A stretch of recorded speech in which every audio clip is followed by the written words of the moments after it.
Le Rêve africain vous invite à découvrir la seconde édition de son magazine spécial Bénin. Mais avant, je vais vous laisser méditer sur un proverbe fond très utilisé. Le soleil ne saute pas un village parce qu'il est petit. Je m'appelle Laetitia Normand, alias Petit Piment de l'association Le Rêve africain. Une association experte en digital, chercheuse de talents d'Afrique sur Internet depuis 2009. Pour fêter nos 10 ans, nous sortons du web pour aller à la rencontre des artistes, des acteurs culturels et des industriels d'Afrique. Dans ce magazine, je partagerai seulement mon expérience touristique, de quoi vous donner l'eau à la bouche pour que vous puissiez faire la vôtre. Le Bénin, je n'avais que très peu entendu parler. En dehors de cette grande dame Angelica Kidjo qui représente son pays sur les plus grandes scènes du monde et du vaudouisme, je n'avais qu'une très faible idée des valeurs béninoises. Ce que je savais, c'est que j'étais ravie d'arriver au Bénin pour me rapprocher de ces pratiques ancestrales qui m'ont toujours fascinée. Mais j'étais loin de savoir que j'allais découvrir bien d'autres merveilles. Et oui, je suis partie chercher ma vision des choses sans fermer les yeux, mais en les ouvrant autrement. Afon ou bonjour enfant.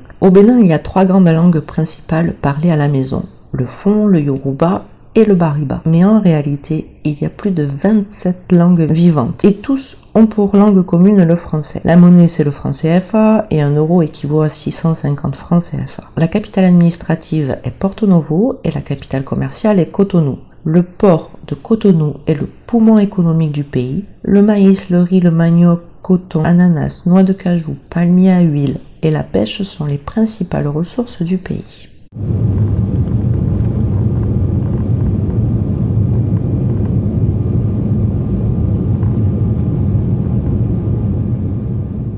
Voilà le début de mon récit. J'ai décollé pour Cotonou, toujours sans mes bagages, habillée par une styliste nigériane et je me sens bien à ma peau avec mon sarouel style guépard. J'ai une pincée au cœur d'avoir quitté mes amis Yabo et Joy à Lagos et l'univers de l'afrobeat qui m'a attirée vers le continent. Mais je suis aussi très heureuse de partir découvrir un autre univers. Le vol était agréable, le temps de faire un point sur mon aventure passée et celle qui vient. Lagos et Cotonou ne sont séparés que de quelques kilomètres, mais j'ai fait une escale à Accra. Dès la sortie de l'avion, c'est avec beaucoup d'honneur que je vois une pancarte avec mon nom. « Oh !» me dis-je avec surprise, et en m'approchant avec un sourire, je dis « Bonjour, c'est moi Laetitia ». Le monsieur me répond « Bonjour mesdames, le général Gbian vous attend dans le salon d'honneur, veuillez me suivre s'il vous plaît ». On prend mon passeport pour les formalités, on m'installe dans un bon canapé encadré de bois sculpté, magnifié par des animaux. C'était comme dans les contes des 1001 nuits. Le personnel d'accueil me met bien, m'apporte un café devant la télé qui diffuse des actualités béninoises. Puis, le temps que le personnel d'accueil récupère mes bagages, ce qui est très agréable, j'ai échangé avec le général Gbian qui m'a très vite mis à l'aise. L'accueil. Le général Gbian souhaitait que je sois bien installée dans un hôtel de son choix. Arrivé à l'hôtel, le personnel d'accueil a porté mes bagages jusque dans ma chambre. Puis, M. Gbian m'a installé au restaurant pour manger un bon repas local. En partant, il m'informe qu'il met à ma disposition un chauffeur toute la semaine. En revenant à ma chambre, je me dis « Waouh, quel sens de l'accueil, quelle beauté du geste, mais quelle poésie !» Ma chambre est authentique. Le temps d'observer cet univers culturel orné de puissants animaux, où le recyclage est un art, je reçois un appel de M. Wabi qui vient me chercher pour me faire visiter son établissement, le Dream Beach. Le Dream Beach. Le Dream Beach, c'est la plage privée la plus populaire. Et il y a des jeux pour enfants, une piscine, un DJ qui ambiance même la journée, de bons cocktails et de très belles paillotes. J'ai adoré les lits et l'architecture des canapés installés pour le public, c'est très beau et convivial.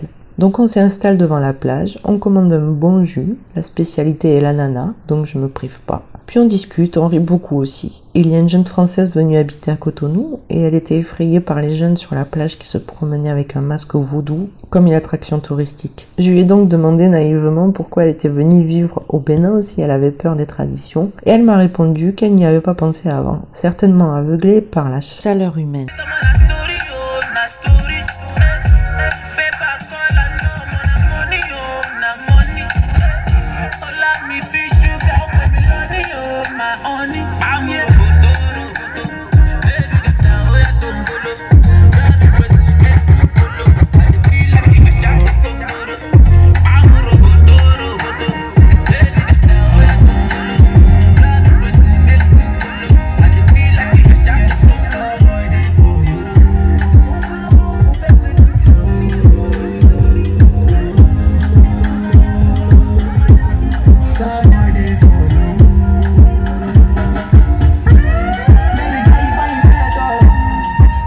L'alimentation. C'est un pays où je me suis laissé guider par les conseils, les connexions que les habitants m'ont conseillées. Et c'était magique. C'était en avançant que tout a été possible. Monsieur Martin Motet-Dognon, qui était ma délégation d'accueil, dépêché par le général Bian, sommes partis acheter des habits pour la conférence de presse organisée pour parler du Tour d'Afrique. Nous sommes ensuite allés manger un plat local dans un petit restaurant très convivial avec de grandes tables. Tout le monde se dit bonjour avec de larges sourires. On passe nos commandes, puis on discute. Je regarde les cuisinières qui œuvrent devant nous. Ça sent très bon. Au passage, je regarde discrètement s'il n'y a pas trop de piment. Bon, ce sera sans piment ajouté ici aussi. L'igname pilé. Et soudainement, dans le décor, je distingue le bruit de femmes qui pilent. Je regarde, puis je m'aperçois qu'elles sont là, à côté de moi. Je les observe avec beaucoup d'attention et écoute les rythmes qu'elles produisent. Puis soudain, l'igname pilé part dans une assiette qui arrive directement devant le client. Waouh, j'ai sorti mes yeux fascinés. J'étais impressionnée. En quelques minutes, elles avaient tout fait de A à Z. Et je me dis forcément que ce temps-là, où l'on mangeait des plats sans conservateur, est bien révolu dans mon pays.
Le centre de promotion de l'artisanat. En retournant à l'hôtel sur la route, je vois marqué centre de promotion de l'artisanat.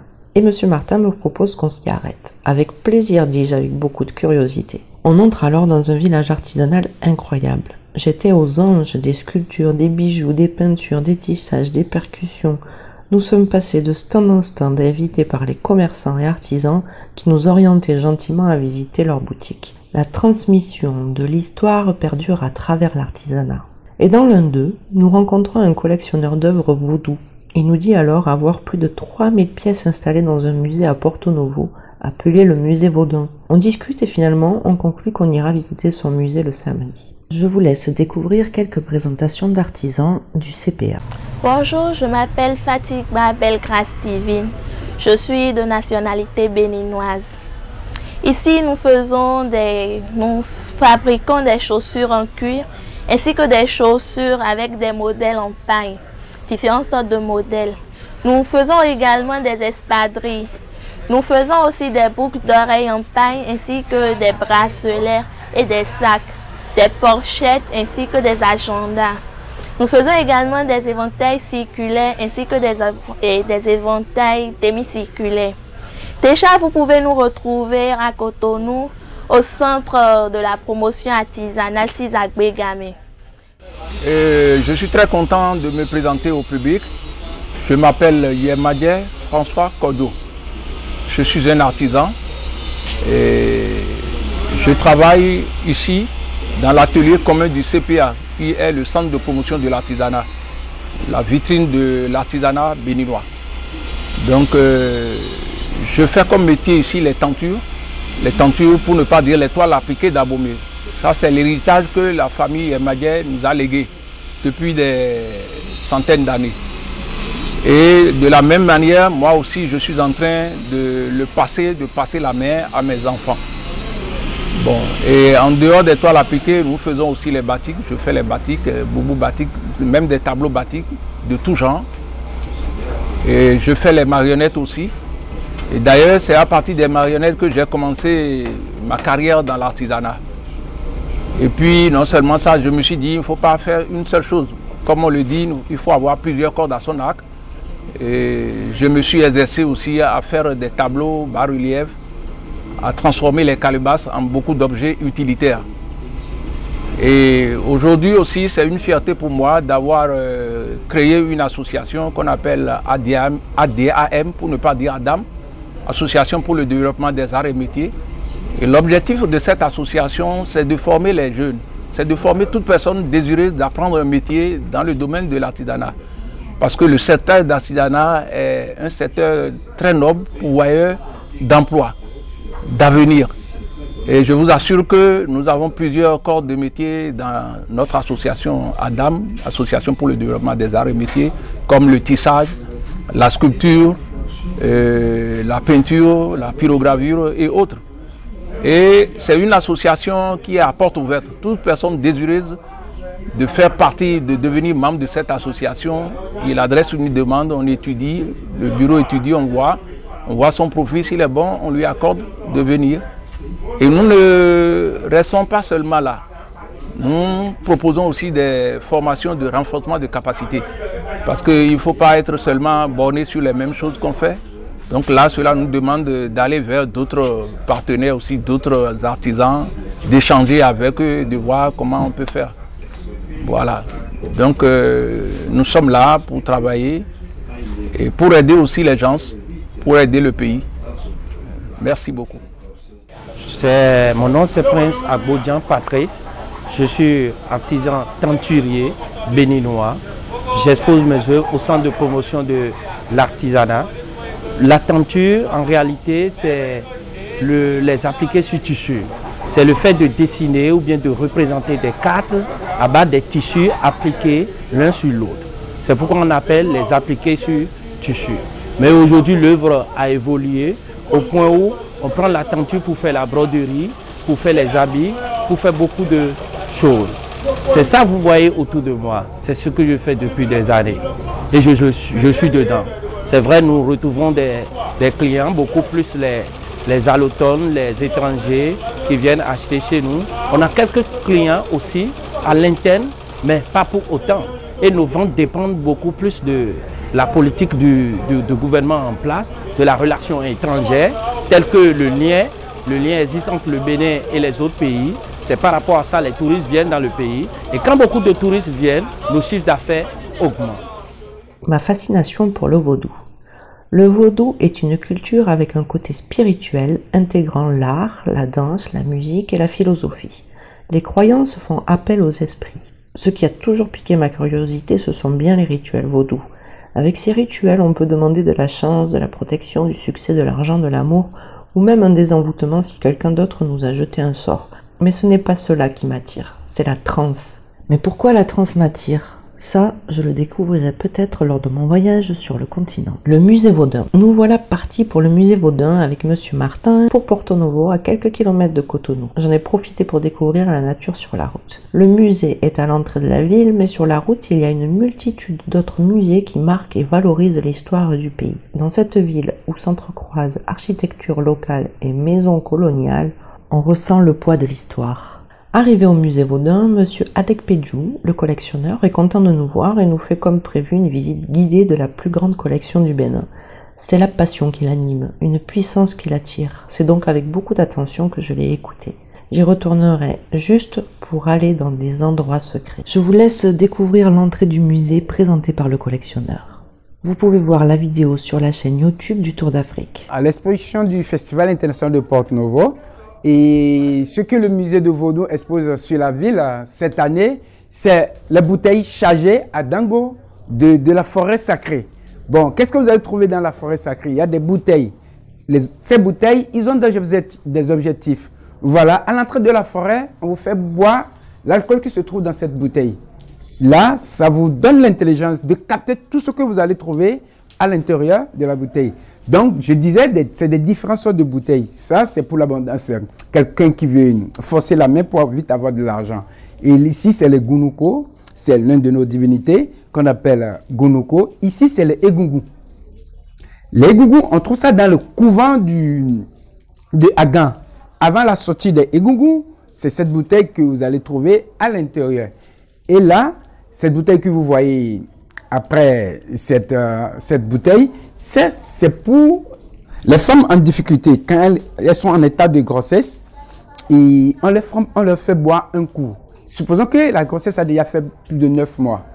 Et l'enfant ne descend pas et boit un coup dedans, l'enfant tombe vite. Ici, vous avez les jumeaux. Ça, c'est des jumeaux. Ça, c'est les bouteilles des jumeaux. Et c'est souvent les jumeaux qui boivent dedans. Ici, c'est pour l'union de la famille. Les parents, les grands-pères faisaient ça pour unir toute la famille. Et là, ça, c'est pour les hommes, pour avoir une résistance sexuelle. Ces bouteilles. Là, c'est Roli. Et là, ici, vous êtes à Roli. Ça, c'est la forêt des Taturés. Les Roli, ils ne sont pas venus en ville. Ils sont rentrés, ils ont resté dans leur couvent. Ils sont plus Taturés. Après, ça, c'est le détachement. Quelqu'un qu'on a attaché. Et s'il boit dedans, il sera détaché. On appelle ça toudé dans notre culture. Et le groupe des bouteilles que vous voyez, c'est pour l'abondance. C'est pour avoir la joie, beaucoup de bonheur. Parce que vous allez trouver, il y a des escaliers dedans. Vous allez voir des escaliers. C'est un peu scientifique. Et si on avance un peu, vous avez le Egungun. Ça, c'est les bouteilles de Egungun. Ça, c'est les revenants Egungun. Ici, ça, c'est Iya Alache du couvent de Galédé. Ce qui suit, c'est Iya Alache du couvent de Galédé. Et voilà. Après Iya Alache de Galédé, vous avez cette bouteille, c'est pour faire asseoir une femme à la maison, pour qu'elle ne regarde plus ailleurs. Ça, c'est une résistance. Et du coup, ça c'est pour Yaladje, une femme qui va au marché, elle a envie de vendre aussi, beaucoup comme les autres. Après, vous allez voir des verres à boire des couvents. Ça c'est la marche du cochon. Quelqu'un qui boit dedans, il a le pouvoir. Tout ce qu'il dit est respecté et est accepté du coup. Et il y a beaucoup de différentes sortes de verres à boire.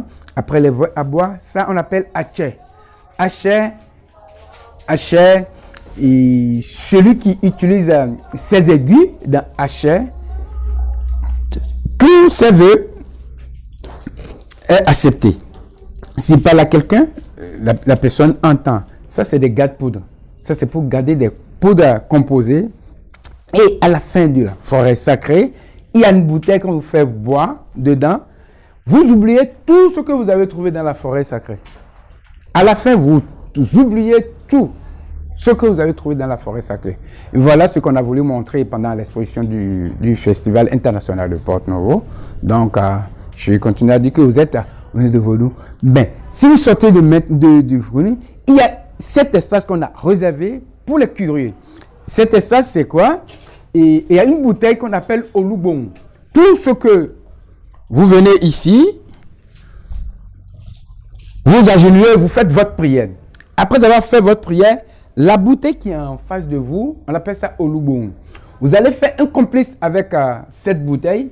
Cette complice, c'est quoi? Je dis, moi, la personne peut dire, je cherche une grossesse. Si avec ce que je demande, tu exauces ma prière, et j'ai ma grossesse, je reviendrai te donner un mouton. Complice, personne n'écoute.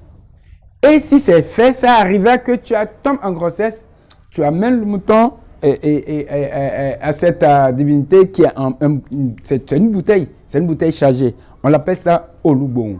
Et voilà ce que on a présenté cette fois-ci pour la fête de Vodou, Festival international de Vodou de Porto-Novo. Mes soirées à Cotonou. L'humour fait partie du quotidien. Un soir, je suis partie avec Eric Azané et Martina Ricciardi boire un verre pour nous détendre avant de rentrer à l'hôtel. Martina, c'est une chouette fille rencontrée en France lors des soirées endiablées de l'Olympique Café dans le 18e. Et retrouvée à Cotonou par magie. C'était un bonheur de nous retrouver pour échanger sur nos vibrations communes. Elle est aussi venue vivre au Bénin et est active dans la vie locale culturelle et j'adore. Les plages sont animées par de nombreux bars avec des tables et paillotes où les jeunes viennent se détendre. Ils en ont choisi une qu'ils aiment bien, on s'est installé et on a bien ri ensemble avec nos différences. C'était simple, ouvert à toute discussion, on a respiré l'air de la mer, bu un cocktail dans une noix de coco, marché dans le sable. C'était relaxant. Le dernier soir, Emmanuel Tognidao Tométin m'a proposé aussi d'aller boire un verre pour que je me souvienne du Bénin. Le bar s'appelle le Parking. Tout y est fun, le décor, les noms et couleurs des cocktails. Le patron passe de la bonne musique nigériane dansante et offre une scène aux artistes en live. Les jeunes de toute nationalité s'y rassemblent pour se retrouver, se détendre et danser. Ils sont de grands humoristes. Même si tu as bu de bons cocktails, quand tu sors, c'est de rire que tu as mal au ventre. Emmanuel voulait aussi que je rencontre Arantes Koulibaly, ce grand réalisateur de films ivoiriens. Ah non, vraiment, entre le Bénin et la Côte d'Ivoire, je ne sais pas avec qui je vais rire le plus. Quelle imagination et quelle interaction. Petit extrait du concert du jour.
Le lac de Calavi. J'ai eu beaucoup de chance. Le dimanche, nos collaborateurs du Tour d'Afrique, Kenneth Johnson et Hugues Ounsou du comité Europe-Afrique, ont voulu que je vive le rêve africain pleinement. Et ont souhaité m'amener voir le lac de Calavi, sa vie locale et son architecture. Je ne savais pas ce que j'allais y découvrir. Ce n'est que petit à petit que je comprends que je suis dans un endroit d'une beauté exceptionnelle, très calme, où faune et flore s'y épanouissent. Pour les ornithologues, le lac compte environ 127 espèces d'oiseaux. Puis je vois des gens marcher dans l'eau. Ce n'est pas très profond apparemment, mais on nous explique qu'ils vérifient les filets de pêche. Bon, je ne sais pas s'il y a des crocos, mais je n'aurais pas pensé à m'y baigner sans indication.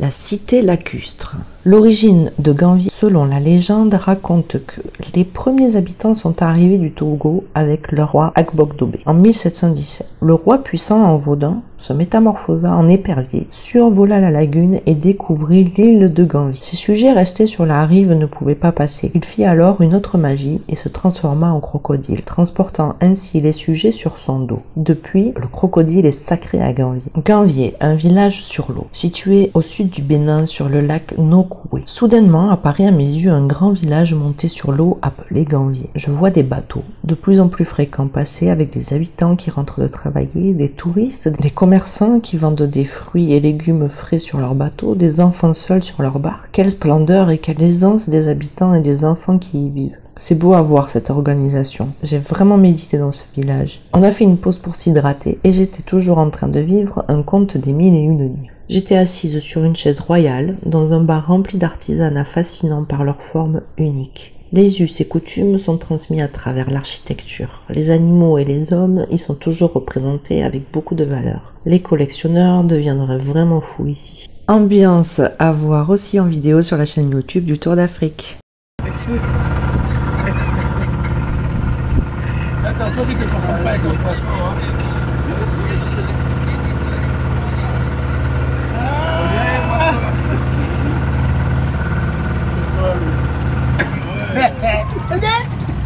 La loué avec. Oui, il y a une maison à louer. Regardez une maison à louer. Avec le numéro de Dieu.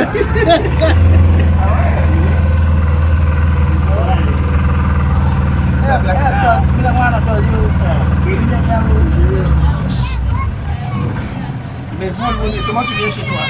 Mais tu prends un bac. Si tu veux sortir, tu ne peux pas venir à Abidjan. Tu veux venir me chercher. C'est Abidjan. C'est Abidjan.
Les gens qui veulent acheter vont vers eux. Ils sont tranquilles.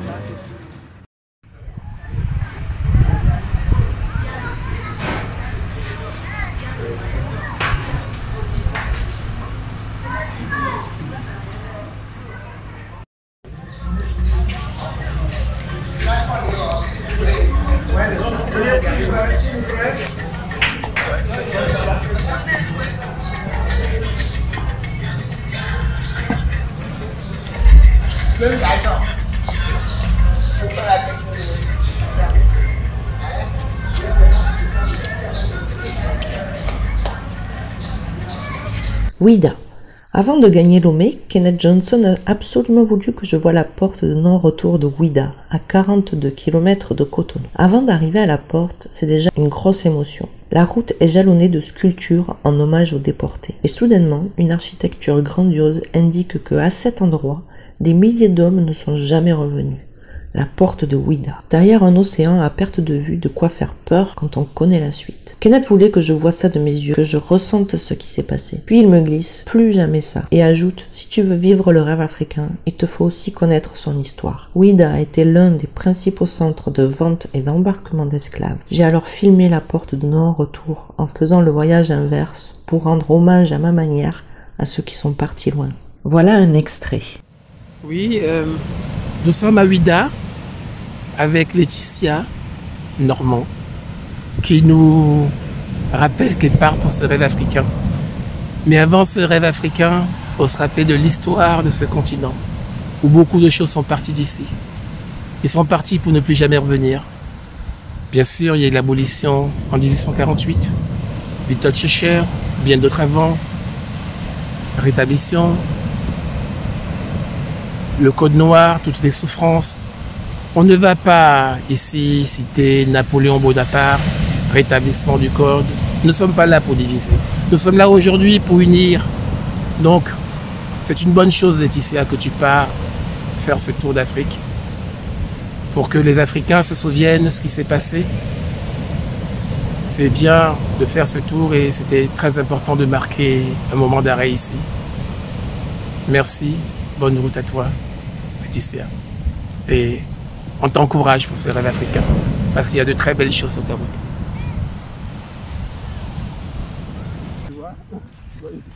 Le Novotel Orisha de Cotonou offre un vrai coin de paradis douillet, dans un décor aussi luxueux et un personnel très accueillant.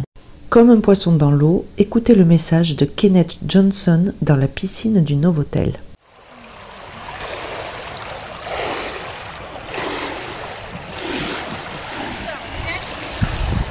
La réponse est importante. Alors le rêve africain, avec Laetitia Normand à Cotonou, c'est parfait.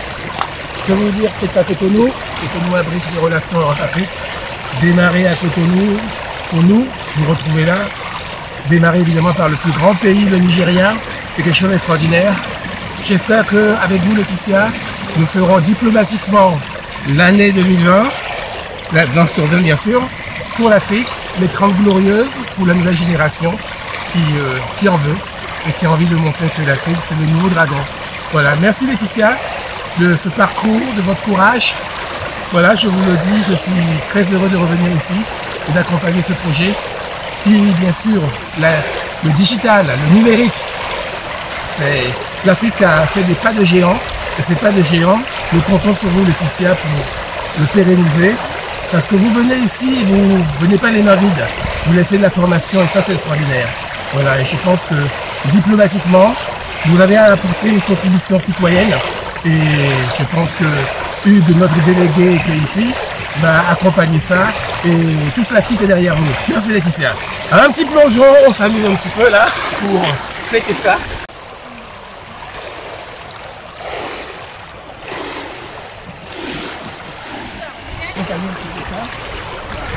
Faire plaisir. Le rêve africain commence.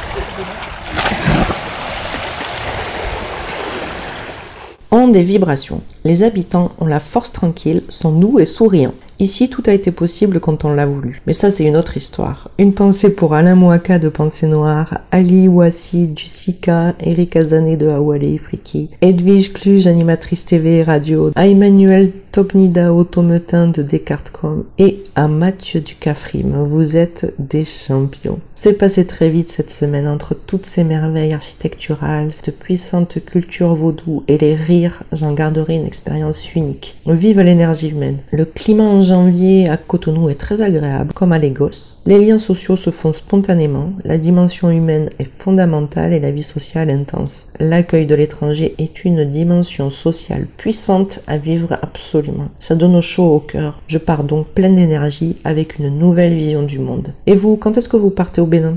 Toute l'équipe du Rêve africain remercie ses partenaires béninois, le Centre culturel artistique Africa, le Novotel Orisha. Nous remercions chaleureusement Monsieur Ouo, le directeur, et Monsieur Yves Ménager, directeur national de la Sobebra pour la mise en relation. On remercie aussi très chaleureusement le général Gbian et Monsieur Martin Médétognon, le Dream Beach, le musée Vaudin, et merci à Ulrich Yédé pour la connexion vers l'historien. Bien sûr, c'est une aventure qui n'aurait pas lieu sans nos partenaires du Tour, l'UNESCO, le Comité Europe-Afrique.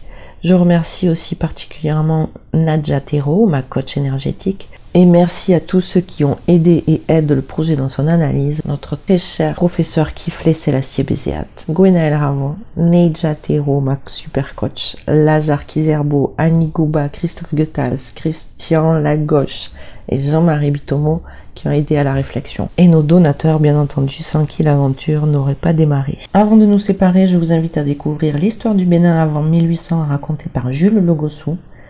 La vidéo entière est disponible sur notre chaîne YouTube du Tour d'Afrique.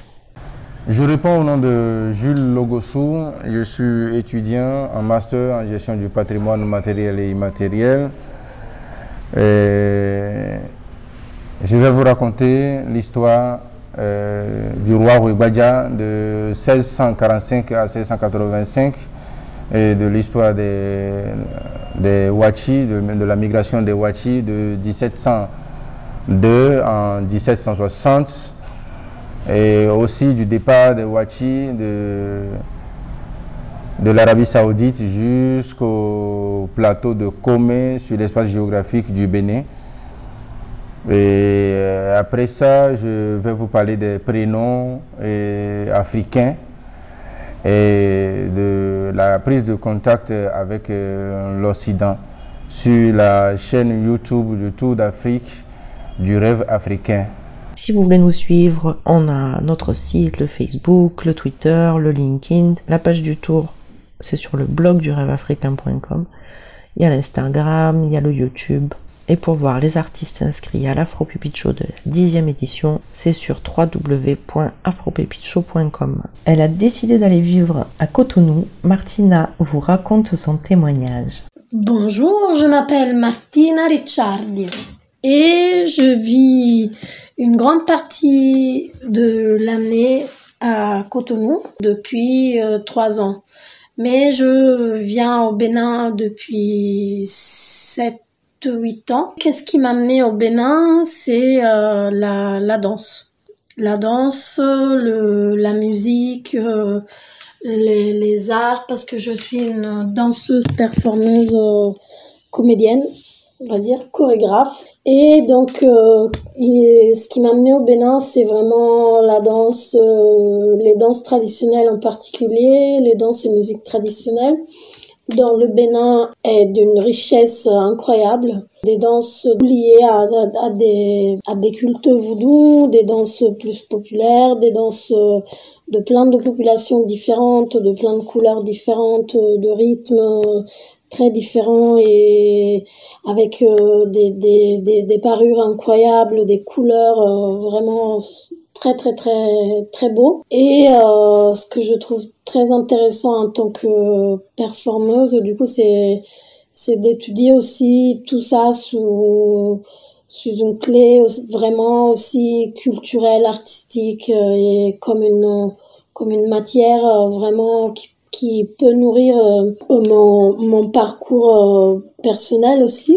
Et aussi comme quelque chose qui vraiment réunit beaucoup les gens, et c'est quelque chose que j'aime beaucoup au Bénin, que en fait je trouve que les danses et les musiques sont quelque chose de très présent. Je trouve que les gens dansent beaucoup et pour moi c'est quelque chose qui me passionne de voir que la danse et la musique peuvent être vraiment un élément fédérateur qui rassemble, qui permet aussi de résoudre certaines situations, certaines problématiques individuelles ou collectives. Étant donné que moi je viens du sud de l'Italie où on a aussi beaucoup des danses, beaucoup ont disparu, mais il en reste pas mal. Et du coup j'ai retrouvé quelque chose au Bénin qui m'est très très familier, avec quelque chose que je connais depuis la Méditerranée, on va dire depuis ma ville qui fait partie d'une des grandes villes du bassin de la Méditerranée, de Naples en Italie. Et donc qu'est-ce que j'aime au Bénin, je trouve que le peuple béninois est très créatif. Je trouve que quand les gens se mettent ensemble, ils peuvent vraiment faire des choses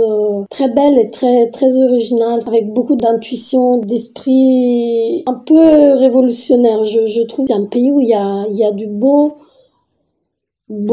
partout, il y a beaucoup d'esthétique, il y a beaucoup de couleurs, il y a beaucoup on est stimulé vraiment tout le temps. Il y a énormément de musique. C'est un pays qui foisonne de musiciens de très bon niveau, d'artistes de manière générale, de très bon niveau vraiment. Je conseille de voir bien sûr les villes historiques à partir de Ouidah. C'est vraiment une ville, on reparcourt un peu l'histoire de l'esclavage. Je conseille, c'est une chose un peu folle, mais de faire la route des esclaves en plein soleil. Je sais que ça paraît fou, mais c'est une expérience vraiment très très forte et que je trouve vaut la peine d'être faite. Bien sûr, en se protégeant la tête, en ayant beaucoup d'eau. Il y a la ville d'Abomey aussi, qui est très belle.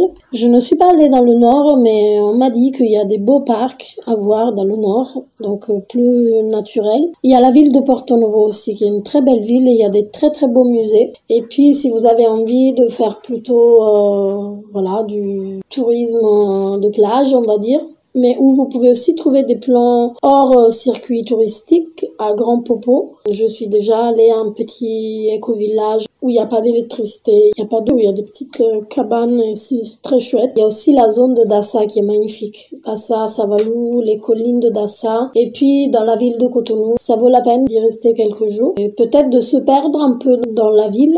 Un plat à manger. L'igname pilé, avec la sauce arachide et soit la viande, soit le fromage. Vraiment, c'est un plat à manger. Il y a une rue où il y a plusieurs restaurants d'igname pilé à Begamé. Après, moi j'aime beaucoup la sauce légumes, boma ou chayo. Moi j'adore, avec du poisson. La cuisine béninoise est vraiment très très très bonne. Un mot pour l'équipe du rêve africain. J'ai retrouvé la chère Laetitia à Cotonou cette année, après je pense 8 ans qu'on s'est pas vu. Et je suis ravie de voir le chemin que ça a fait, son rêve, ses rêves et leurs rêves, parce que c'est des rêves dont ce monde a besoin. Donc rêvons et haut les poings, le rêve africain et haut les cœurs. Merci Martina. La prochaine étape du Tour d'Afrique, c'est Lomé au Togo, le pays de Elom Vince et de Bob Atisso, les pépites du rêve africain. Je pars donc en voiture avec le comité Europe-Afrique. Ce n'est pas très loin, à 3 heures de route. Pour la petite histoire, j'ai finalement reçu mon bagage le samedi, juste avant mon départ. Donc, j'ai ma maison pour l'année. On se donne rendez-vous pour le prochain podcast. Si le mag vous a plu, faites-le savoir. Il y a une page don sur la boutique de www.lerêveafricain.com. Vous pouvez donner ce que vous voulez, entre 1 euro à l'infini. Sinon, on a créé une page Utip, le rêve africain. Vous regardez quelques pubs pour nous, ça nous rapporte un peu d'argent et on peut continuer l'aventure. Gros bisous à tous ces aventuriers, c'était Petit Piment pour l'association Le Rêve Africain. Voilà, je vous dis à bientôt pour l'aventure togolaise. Awanou Kaka, merci beaucoup enfants, à très vite.